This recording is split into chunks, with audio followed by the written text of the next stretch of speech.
इस बार इस सेगमेंट की शुरुआत मौलाना साहब आपसे मैं करना चाहता हूं। उद्धव ठाकरे ने एक नई परिभाषा गढ़ दी है हिंदुत्व की। हिंदुत्ववादी असली कौन है, नकली कौन है? आपके लिए क्या आज उनका हिंदुत्व और भाजपा का हिंदुत्व अलग हो गया? फर्क लगता है आपको कुछ? नहीं, मैं कहता हूं उद्धव ठाकरे जी पक्के हिंदूवादी हैं, इसमें दो राय नहीं।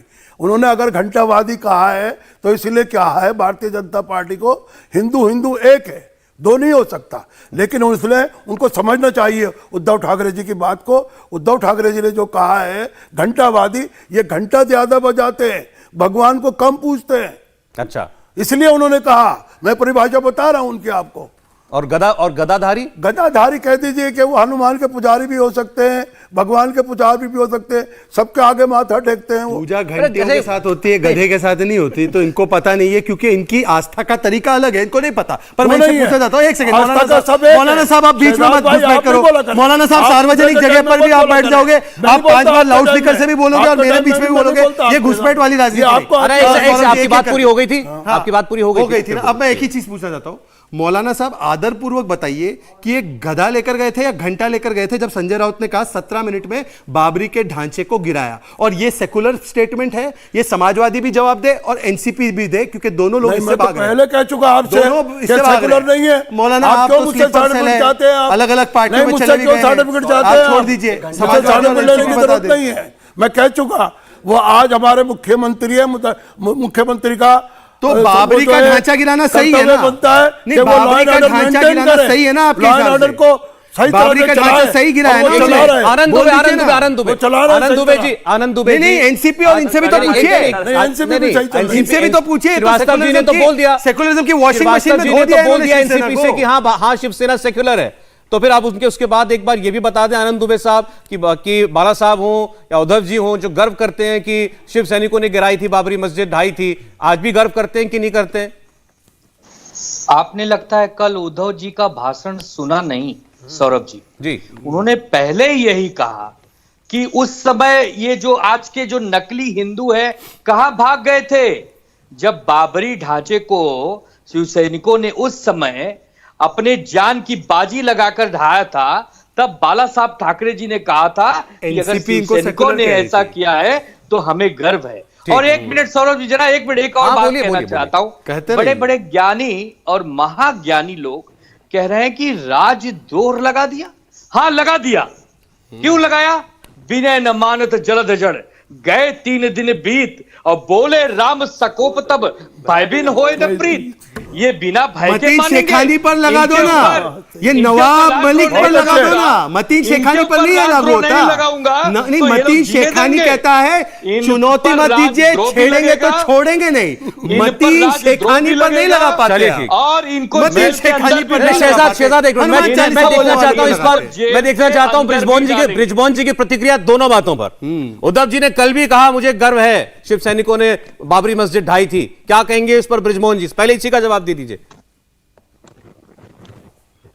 सौरभ जी, मैं बहुत स्पष्ट कर दूं कि इस देश का संविधान बनाने में और देश के कायदे कानून बनाने में जो योगदान फ्रीडम मूवमेंट में हम लोगों के पुरखों का रहा है, वो चूंकि वर्तमान जो पार्टी है उसका कोई भी व्यक्ति उसमें था नहीं, तो इनका इस देश के संविधान में, देश के कानून व्यवस्था में किसी भी प्रकार का कोई भी ना तो योगदान है ना इनका। आप शिवसेना के लिए कह रहे हैं? क्योंकि मेरा सवाल शिवसेना को लेकर था। ये सारी बातों को आप शिवसेना के लिए कह रहे हैं? आप रुकिए ना, वर्तमान सरकार किसकी है भारत में? शिवसेना की। नहीं सर प्लीज, जिस दिन भारत सरकार पर डिबेट होगा उस दिन आप बोलिएगा। सवाल अभी आपके सामने आपके सहयोगी दल जिनके मुख्यमंत्री हैं जिस पार्टी के, उन्होंने कहा, मुख्यमंत्री ने बोला मुझे गर्व है हमने बाबरी मस्जिद ढाई। आप बतौर सहयोगी बताइए आपको कैसा महसूस होता है? मुझे आप मेरी बात ना कहने देंगे तो कैसे बात बनेगी? आप विषय पे जवाब दे दीजिए, बोलिए। मैं ये कहना चाहता हूं कि हमारी सरकार और हमारी पार्टी और महाराष्ट्र की वर्तमान अघाड़ी सरकार पूरी तौर से कानून व्यवस्था और देश के संविधान पर कहां से टकराई है और उसी के लिए काम कर रही है। जो कानून कहेगा वो कानून, जो कानून कहेगा। बृजमोहन जी, मुझे पता है मुझे आपके लिए मुश्किल है। मुख्यमंत्री उद्धव ठाकरे को बाबरी मस्जिद ढाने पर गर्व है, आपके भी मुख्यमंत्री हैं।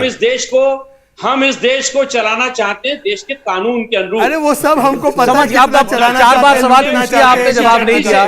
ठीक है, मैं समझ रहा हूं। नहीं, एक सेकंड। अच्छा, मैं बताता हूं। पार्टी को प्रॉब्लम आप बताइए, कांग्रेस और एनसीपी को बाबरी ढांचे गिरने का गर्व है जैसे शिवसेना को है, या उनको लगता है शिवसेना ने गलत किया? शहजाद भाई, अरे मेरा मुझे भाई मत बनाइए। आपके भाई ने बोला है कि बाबरी गिराया, सही क्या गलत किया?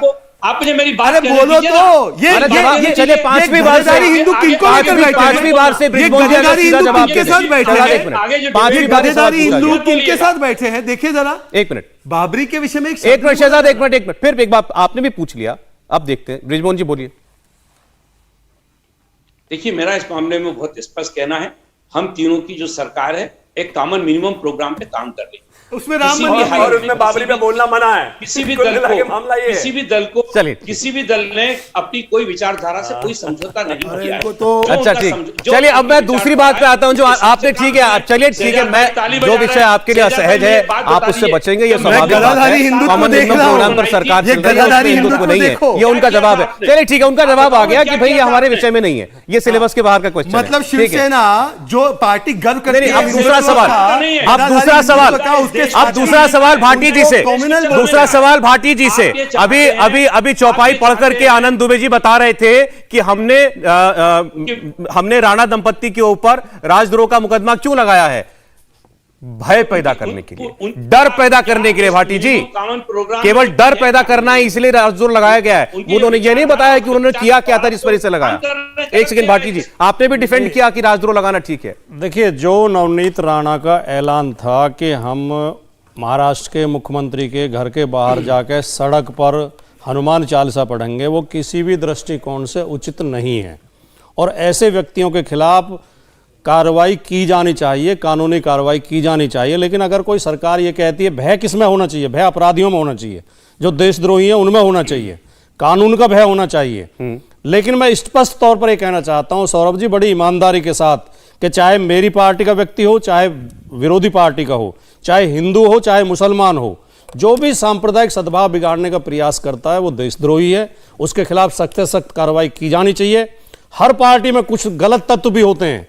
मैं कभी अपने पार्टी में अगर कोई गलत करता है तो हम बचाव नहीं करेंगे, लेकिन दूसरी पार्टी को भी ये सोचना चाहिए। भारतीय जनता पार्टी वाले लोग हमेशा अपराधियों के पक्ष में कूद पड़ते हैं, ठीक है, हमेशा सांप्रदायिक जो सद्भाव बिगाड़ते हैं उनके पक्ष में खड़े हो जाते हैं, ठीक है, माहौल बिगाड़ते हैं। आप कह रहे हैं कि जो भी सांप्रदायिक भावना को भड़का है वो देशद्रोही है, उसके ऊपर राजद्रोह लगना चाहिए। अब मैं आप ही की बात में जाता हूं, शिवम में आ रहा हूं, 15 सेकंड कीजिएगा। इसका जवाब आनंद दुबे जी दे दें। विषय तो राज ठाकरे ने उठाया था, राज ठाकरे के ऊपर क्यों नहीं लगाया राजद्रोह? आनंद जी। राज ठाकरे ने 2 अप्रैल के बाद और फिर 12 अप्रैल, करीबन 12 के बाद, उन्होंने जो भाषण में कहा कि मैं 3 मई तक का अल्टीमेटम देता हूं कि 3 मई तक आप अपने भोंगों को उतरवा दीजिए या उनकी आवाजों को कम कर दीजिए। उसी पर हमारे गृह मंत्री ने मुख्यमंत्री जी के आदेश पर एक बैठक बुलाई। उस बैठक में सभी दल आए सिवाय भारतीय जनता पार्टी के, क्योंकि भारतीय जनता पार्टी की मंशा में ऐसा कुछ है ही नहीं कि उनको कोई सहूलियत या हनुमान चालीसा से लेना देना ही नहीं था।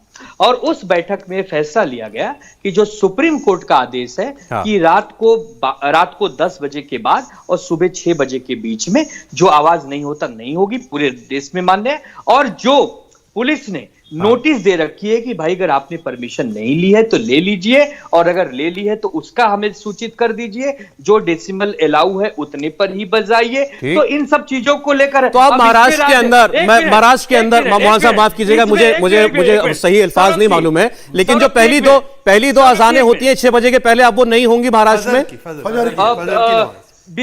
विदाउट माइक होंगी। इंडिया टीवी हर वक्त हर जगह डाउनलोड करने के लिए सर्च करें India TV news Google play store या ऐप स्टोर पर।